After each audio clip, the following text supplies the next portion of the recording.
Retranscription de séance d'hypnose transpersonnelle numéro 9.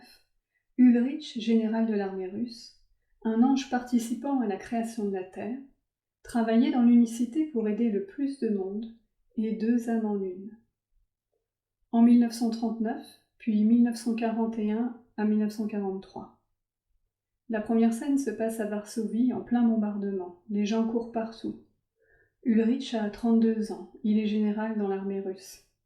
C'est ce qui arrive lorsqu'on est un bon élément. Il observe les dégâts, les gens.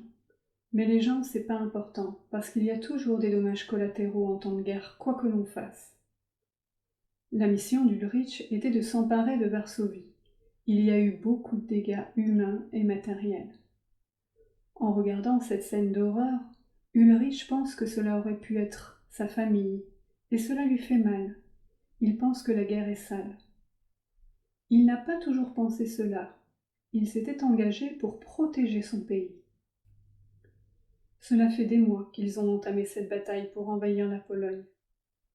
Ils devaient s'emparer de Varsovie, mais ils n'avaient pas prévu autant de résistance de la part des Polonais, et que cela engendrerait autant de morts. Plus tard, le chef d'état-major, heureux de cette victoire, organise une soirée de festivités pour distribuer les récompenses. Ulrich est amer de fêter. Il n'arrive pas à effacer l'image de tous ces gens en train de mourir, et il a l'impression, en voyant les autres boire et s'amuser avec des filles, qu'il est le seul à avoir ce sentiment. Tout cela ne lui plaît pas. Ce qui le dérange le plus, c'est qu'il fête cela. C'est hypocrite, parce qu'aujourd'hui on fête et demain on crève. La femme d'Ulrich lui manque. Ils ne se sont pas vus depuis plus d'1 an. Et comme d'autres missions sont prévues, il sait qu'il n'est pas prêt de la revoir. Ils correspondent par téléphone, mais pas assez souvent à son goût. Et ce soir, en voyant ces hommes accompagnés de femmes, il aimerait particulièrement qu'elles soient là. Sa présence lui manque. Au cours de la soirée, il parle avec une jeune femme blonde, sœur d'un soldat, dont il se sent proche. C'est une femme. Elle me donne de la douceur. C'est ce qu'il me manque car ma femme me manque. Alors, être avec cette femme me rappelle un peu sa douceur. Sur la scène suivante. On retourne à la guerre sur la frontière allemande pour repousser une armée, mais nous perdons. Il n'y a pas de prisonniers, c'est une extermination, ils nous ont tous abattus. Le terrain n'a rien facilité, de la boue, de la pluie, des bombes, des infiltrations dans nos rangs. J'ai vu mes soldats mourir alors qu'ils ne voulaient pas y aller. Je vois qu'ils pensent à ce qu'ils aiment. Je vois quelqu'un embrasser la photo en noir et blanc d'une femme. Et je reverrai plus tard ce jeune homme mort. Mais c'est la guerre. Il n'y a rien à... C'est comme ça. Ma femme m'a dit par courrier qu'elle est partie avec un autre homme pour faire sa vie. Elle a trouvé ça trop long. Il y avait trop peu de douceur. Ulrich est mort, lui aussi, durant cette bataille. Dans l'armée, la mort, c'est naturel. Nous savons que nous devons mourir. C'est comme ça. Avant de quitter les plans terrestres, il est parti rejoindre sa femme. Il l'a ressenti qu'il l'aimait, et qu'il était heureux pour elle qu'elle ait eu un petit garçon. Il était jaloux de cet homme avec elle. J'ai vu toutes les âmes monter, j'ai vu toutes ces âmes partir. C'était rempli d'âmes, partout, partout, partout, partout, partout. Il y avait des ombres autour, partout, partout. Je ne savais absolument pas ce que c'était. Ensuite, je suis vite montée. Durant la transition des plans terrestres vers les plans célestes, Ulrich a ressenti beaucoup de légèreté, puis une sensation d'être lavé des charges émotionnelles. Quelqu'un m'accompagne. J'ai rigolé au début parce qu'il disait qu'il me connaissait, mais moi je ne l'ai pas reconnu. Quand je l'ai reconnu, je lui ai dit qu'il n'a pas trop bien fait son boulot. C'est un protecteur, un gardien. Il devait m'accompagner et me guider. Mais lui, il me dit que je ne l'ai pas beaucoup écouté non plus. Pas du tout même. Son nom est Esaël. C'est un ange. Il guide les gens vers l'écoute de soi.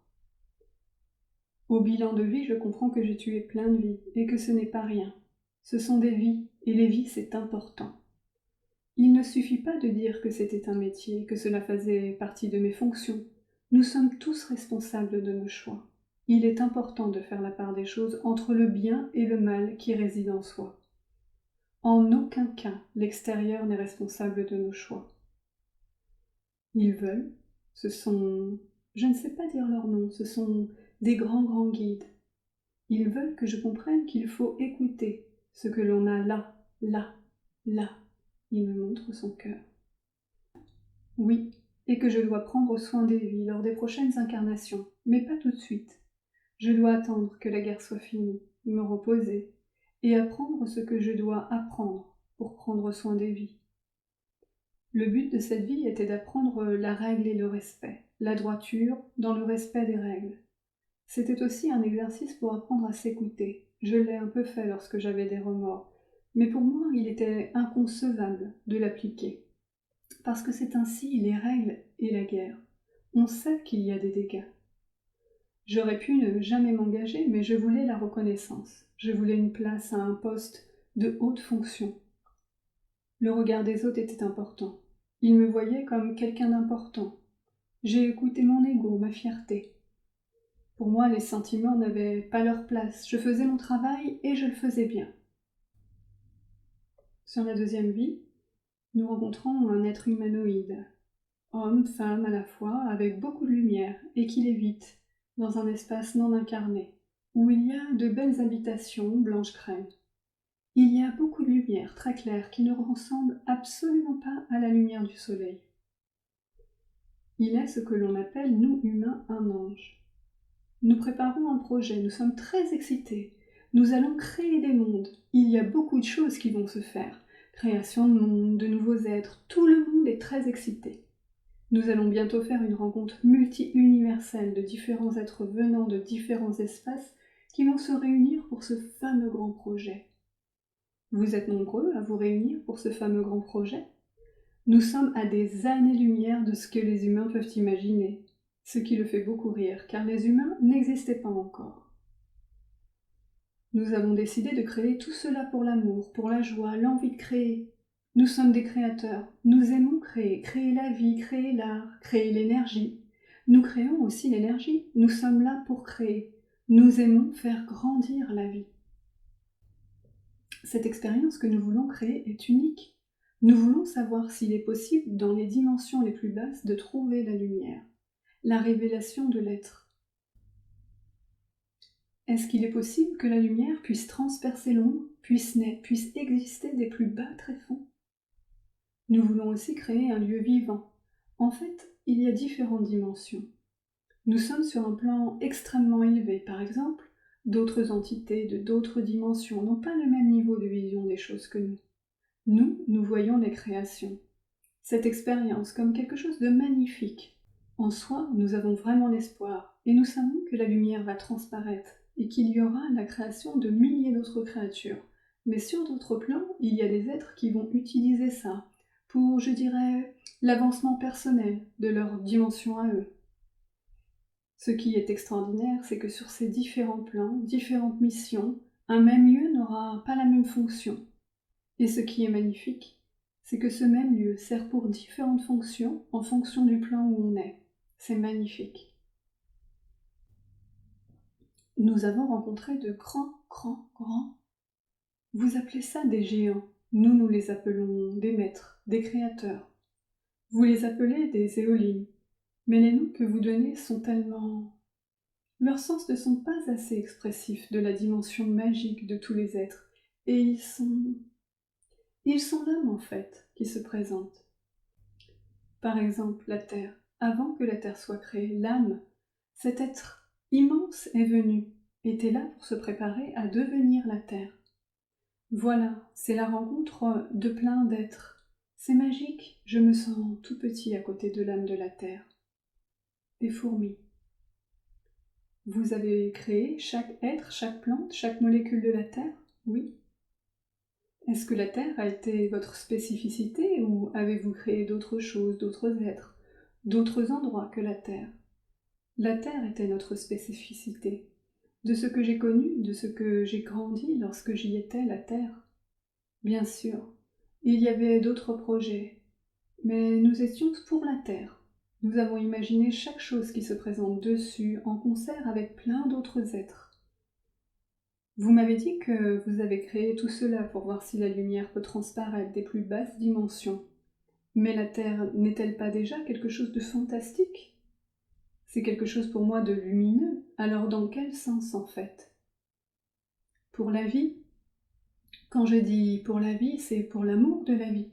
Quand un créateur crée, il crée par amour dans chaque parcelle de sa création. Il faut nourrir son cœur par amour de la vie. Cela met en joie de donner la vie. Nous étions sur les arbres, les plantes, les animaux, l'eau, les vents, la création des fées, la création de ce que vous appelez les gnomes, la création des petits animaux. Nous étions vraiment ici. Les humains, ce sont les anges plus hauts qui s'en sont occupés. Tous ces êtres sont avec vous sur un autre plan, dans un fin voile. Qu'est-ce qu'ils pensent des humains que nous sommes? Je sais que pour eux, cela n'a pas toujours été facile, à cause du manque de contact avec les humains. Parler, communiquer, communier ensemble. Les êtres sont faits pour communier ensemble. Si les êtres ne communient pas, c'est comme une partie d'eux qui ne s'exprime pas. Vous pouvez leur parler, ils sont là. Respectez-les surtout. Ils demandent beaucoup de respect. Ne demandez rien qui soit dans l'ego. Communiquez par souhait de partager quelque chose ensemble, dans la même direction. Que pouvons-nous partager ensemble, par exemple? Travailler ensemble pour prendre soin de la vie. C'est votre ultime devoir. Nous devons tous prendre soin de la vie. Nous sommes beaucoup sur cette terre aujourd'hui. Êtes-vous heureux de ce que vous avez créé et de ce que nous sommes devenus? Pensez-vous que nous nous dirigeons vers la lumière? Nous avons beaucoup de compassion. Vous êtes des enfants, vous apprenez. Nous avons vraiment beaucoup d'amour. Nous vous voyons vraiment comme des enfants. Vous êtes mignons. Vous faites des erreurs, des bêtises, et quand vous n'êtes pas content, vous râlez. Cela les fait beaucoup rire. Vous ne voyez pas assez quand je parle de devoir. Je parle de voir avec les yeux, avec les oreilles, avec votre corps. Voir, vraiment voir. Pourquoi le mental est-il si présent? Parce que vous l'écoutez. Il ne s'agit pas de rejeter la faute sur vous ou sur les autres. Il s'agit seulement d'accueillir la vie. Accueillir la vie. Est-ce que vous comprenez? Nous veillons sur vous, vous en particulier, en s'adressant à moi, parce que nous sommes toujours près de vous. Il est important que vous vous rappelez que nous sommes là et qu'il faut demander. Nous aimons aussi les fleurs, si vous souhaitez. Vous pouvez mettre des fleurs aussi chez vous. Quand vous mettez des fleurs, vous nous appelez. Il y a un être de la nature à côté d'elle. Il est toujours près de son pied gauche. C'est l'enfant intérieur, le pétillement. La consultante a l'impression d'avoir perdu ce pétillement il y a quelques années en arrière. Il faut pardonner, elle l'étouffe. Il n'est pas parti. Pour le retrouver, il faut sauter dans le vide. C'est un être qui vient de la nature, mais il est rond comme les êtres de la maison. C'est un être voluptueux. La voluptuosité est l'incarnation de la douceur. Il lui amène donc aussi de la douceur. Elle peut lui parler, elle le fait déjà. Elle peut l'appeler Pipi. C'est la sensation lorsqu'il brille tout autour d'elle, lorsque son rayonnement pétille. Tout a un sens. Elle a l'impression d'être limitée. Je ne trouve pas qu'elle soit limitée, je trouve qu'elle cherche le chemin. Elle se jette beaucoup de pierres et se rabaisse beaucoup trop, et nous n'apprécions pas du tout. Si elle veut évoluer, il faut qu'elle se valorise, ce qu'elle a déjà, et ce qu'elle est déjà. Sans ça, elle ne pourra pas monter. Est-ce que c'est pour cela qu'en ce moment, elle se sent bloquée, comme freinée, même mise de côté? Il est temps de prendre un temps de repos pour savoir, pour se reconnaître vraiment. On ne peut pas passer une marche supérieure tant que toutes les étapes n'ont pas été franchies. Pourquoi ne pas aller à la mer? Financièrement, pour elle, c'est compliqué. Qu'elle demande de le partager avec d'autres personnes. Allez-y ensemble, pourquoi faire les choses seules? Pour se retrouver, parfois, on aime bien être seul. Actuellement, il faut se retrouver ensemble. C'est ensemble qu'il faut construire les choses. C'est ensemble que nous avons construit. Alors ensemble, nous allons nous retrouver. Je comprends que l'unité est importante. Sachez qu'en proposant à des personnes de venir, vous leur évitez peut-être des situations compliquées ou vous leur proposez un moment de repos, de bien-être dans leur vie. Des fois, les actes ont plus de conséquences que ce que l'on pense. Explication donnée pour l'exploration de la vie d'Ulrich.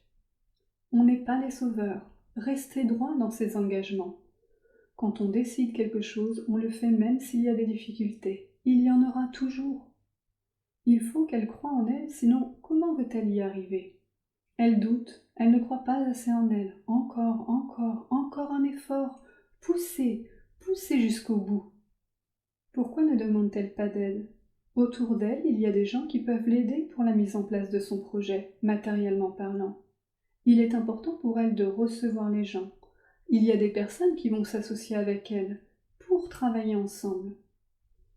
Les humains ne vont pas être contents de ce que l'on va dire, et je comprends l'idée de propriété et d'indépendance. Seulement, comment vous expliquer cela? L'heure n'est plus à l'individualisme, l'heure est à la co-création ensemble. Il faut qu'elle se rapproche de personnes avec lesquelles elle va co-créer ensemble. Il y a des lieux, des endroits de lumière qui sont en train de se créer. Qu'elle y aille, qu'elle demande que ces lieux soient mis sur son chemin. L'objectif est vraiment de comprendre que la terre ne vous appartient pas. Être propriétaire d'une terre est d'un ancien monde. Dans les prochains temps, des lieux de liberté vont se créer. Nous l'invitons à s'en rapprocher. Quelque chose doit se dénouer avec ses proches, l'acceptation de l'un et de l'autre, l'acceptation de deux univers différents qui vivent ensemble. Ceci n'est actuellement pas accepté dans l'amour total, complet et inconditionnel.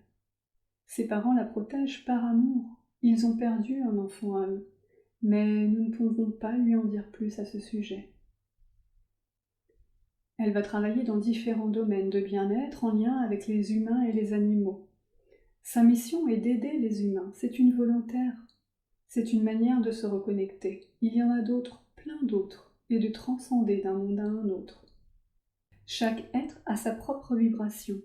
Il y aura des êtres de vibration extrêmement élevés vivant dans des lieux de haut potentiel, des maîtres pour enseigner.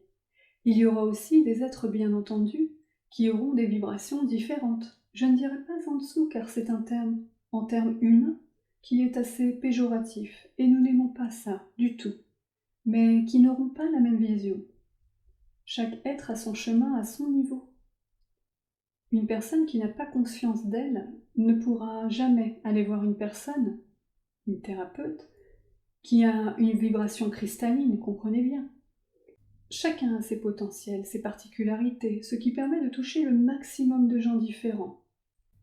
Par rapport à vos vibrations, vous allez travailler dans des dimensions différentes pour aider les personnes de toutes les vibrations. Une graine pousse dans la terre pour monter jusqu'au ciel. Nous voulons tous vibrer le plus haut possible, alors est-ce que cela doit nous faire peur d'être sur une vibration plus basse qu'une autre? Vous voulez tous, oui, mais alors doucement, vous avez le temps, on a le temps. Cela ne doit pas faire peur de travailler sur une vibration plutôt qu'une autre, selon les termes humains plus ou moins élevés. C'est très humain de penser cela. De quoi auriez-vous peur? Nous ne comprenons pas la peur de passer d'une vibration à l'autre. Nous essayons de comprendre pourquoi vous devriez en avoir peur. La peur de l'inconnu, peut-être? Ah! Le contrôle! Contrôler! Contrôlez si vous voulez contrôler. Vous apprenez beaucoup grâce au contrôle. Quand vous essayez de contrôler, eh bien, c'est comme un enfant qui voudrait essayer, alors qu'il est en maternelle, de rentrer de suite dans les écoles supérieures. Alors bien sûr, un jour, il rentrera dans les écoles supérieures. Mais d'abord, il doit passer par les écoles au-dessous desquelles il va apprendre beaucoup de choses avant de lui servir. Il va rencontrer beaucoup de personnes qui vont lui apprendre. Et sans ces rencontres, sans ces personnes, sans ces étapes, jamais il ne pourra aller à l'école supérieure. Et finalement, lorsqu'il arrivera à l'école supérieure, il comprendra qu'en essayant de contrôler, il n'a jamais rien contrôlé. Et il prendra conscience qu'il peut finalement se laisser flotter comme un bateau sur l'eau, et que tout va bien. Mais il le saura quand il sera à l'école supérieure, et que, rendu à cette école, il se dira « Oh là là, pendant tout ce temps j'ai contrôlé, mais quel temps j'ai perdu !» Non, absolument pas. Il n'y a absolument pas de temps perdu. Et ça, c'est très important. Il n'y a absolument pas de temps perdu. C'est bien qu'elle se rende compte que toutes ces petites graines qu'elle a semées au cours de sa vie lui servent aujourd'hui. Qu'elle n'oublie pas que nous sommes là. Nous avons vraiment le souhait qu'elle nous demande de l'aide. Nous pouvons la porter, la guider vers les bonnes choses qui sont justes pour elle. Nous l'aimons. Une marque est apparue sur son corps lors d'une nuit agitée. Qu'est-ce que c'était ? C'est ce qu'elle se fait à elle-même. Tout ce qui vous est fait est ce que vous vous faites à vous-même. Rien de l'extérieur est fait pour vous faire comprendre que c'est ce que vous vous faites à vous-même. Lorsqu'elle se réveille le matin, elle a l'impression d'avoir passé la nuit dans une salle de concert, dans un endroit avec beaucoup de bruit, et elle se sent très fatiguée. Est-ce qu'il y a une raison à cela ? Oui, il y a actuellement des restructurations cellulaires, des modifications, des changements intégraux des structures génétiques, des nettoyages, des intégrations. Est-ce qu'elle fait des sorties hors du corps la nuit ? Évidemment. Est-ce pour ça qu'elle a des sensations bizarres ? Quand il y a des intégrations cellulaires, tissulaires, énergétiques, bien entendu, ce n'est pas fait sur votre corps physique. Cela est fait dans l'énergétique. Après, il y a une intégration physique dans la matière, mais à ce moment-là, il y a d'autres pans qui permettent cette intégration dans la matière pour une compréhension totale. Vous n'êtes pas seul. Elle est fatiguée, comme s'il y avait un forçage, une résistance. Elle résiste. Qu'elle accueille toutes ces parcelles, même ces parcelles d'ombre, surtout ces parcelles d'ombre. Qu'elle les accueille, qu'elle les mette en lumière. Donc, pour être elle-même, en accueillant toutes ces parcelles, une fois qu'elle les aura accueillies, comprises, elles vont s'envoler, mais elles ne s'envoleront pas en les rejetant. Des conseils sur ce qu'elle doit travailler lui seront apportés la nuit sur comment mettre en œuvre ses idées, comment les matérialiser. Pour accompagner les gens, il faut une transformation cellulaire. Une transformation cellulaire. Quand votre état vibratoire se modifie, vos cellules se modifient. Pour pouvoir accéder à des pans supérieurs, votre état vibratoire se modifie et votre corps change. Vos structures génétiques changent. Elle ne le voit pas avec ses yeux physiques, pourtant bientôt elle le verra. Ils le verront tous. Toutes les structures génétiques des humains sont en train d'être modifiées partout dans le monde. Les corps vont se modifier, n'ayez pas peur, accueillez-le avec le sourire. Ce besoin d'aider et d'apporter son soutien. Elle travaille avec son cœur. Sans demander à être rassurée, qu'elle fasse ce que son cœur lui dit de faire. Quel lien a-t-elle avec un tel ? Quel lien ont-ils tous les deux ? Ils sont frères et sœurs jumelles. Est-ce que c'est la même chose que flamme jumelle ? Oui. C'est particulier, parce que la définition que vous avez sur Terre n'est pas la même que nous. Nous devons beaucoup composer avec votre compréhension des choses. Je dirais plutôt frère-sœur d'âme. Et même cela, dans votre compréhension des choses, n'est pas du tout la même définition que nous l'avons. Je dirais que c'est un lien qui unit deux âmes en une. Et est-ce que ces deux âmes doivent être un jour réunies ? Oui. Pourquoi n'arrivent-ils pas à se rejoindre actuellement ? Les deux âmes doivent chacune de leur côté d'abord se retrouver à elles, pour ensuite recomposer ensemble. C'est un peu comme deux feux qui s'attirent et se rejettent, qui s'attirent et se rejettent, qui s'attirent et se rejettent, jusqu'à ce que l'équilibre soit retrouvé. S'il y a un déséquilibre, c'est qu'il y a un déséquilibre en elles. Sans jugement, on accueille toujours. Qu'ils se rejoignent aujourd'hui ou demain, ou dans une autre vie, cela est fait tel que cela doit être fait. Elle se demande alors pourquoi tant de synchronicité la ramène à lui alors qu'elle pense que l'oublier l'aiderait à avancer. L'objectif est de trouver l'équilibre. Comment voulez-vous qu'elle le retrouve, cet équilibre, si rien n'est fait pour le retrouver? Dans l'éloignement aussi se trouve l'équilibre. L'équilibre n'est pas forcément ensemble. Ils peuvent être bien chacun de leur côté et créer cet équilibre. Suite au scan corporel, un soin est fait pour régler un déséquilibre au niveau de la main gauche et au niveau du troisième œil. Un déséquilibre est vu entre le chakra racine et le sacré, ainsi que pour le troisième œil. Pour lui, il faut plus d'ouverture. Elle tangue comme un bateau sur les flots, tiré entre deux autres bateaux. Elle ne reste pas alignée et centrée. Qu'elle prenne sa position, qu'elle soit bien descendue dans son bassin, qu'elle reste bien en bas, bien posée. Une fois qu'elle aura bien posé son assise, elle ne tanguera plus. Concrètement, qu'elle se protège quand elle fait des soins et qu'elle fasse attention. Qu'elle prenne soin de ses mains, la gauche en particulier, qui est comme une machine qu'on n'aurait pas assez huilée. Qu'elle prenne le temps de la masser, de mettre une onction dessus qu'elle mettra ensuite sur tout son corps lorsqu'elle se sentira prête. Pour les autres chakras, cela vient de la sécurité alimentaire. Accepter les dons qui lui sont faits. Je comprends que cela puisse être difficile de son point de vue, cette insécurité, mais qu'elle comprenne bien que sa sécurité est là. Qu'elle prenne bien ses assises. La sécurité est là, qu'elle accepte les dons matériels qui lui sont faits, même s'ils ne se matérialisent pas de la façon souhaitée. Elle se sent étouffée. Nous comprenons que cette situation lui soit désagréable, mais elle est pourtant nécessaire et nous nous en excusons. Pourquoi cela est-il nécessaire et pourquoi vous en excusez-vous? Car nous avons fait de telle manière pour que cela soit ainsi. Pour que l'arbre soit résistant, le vent doit souffler.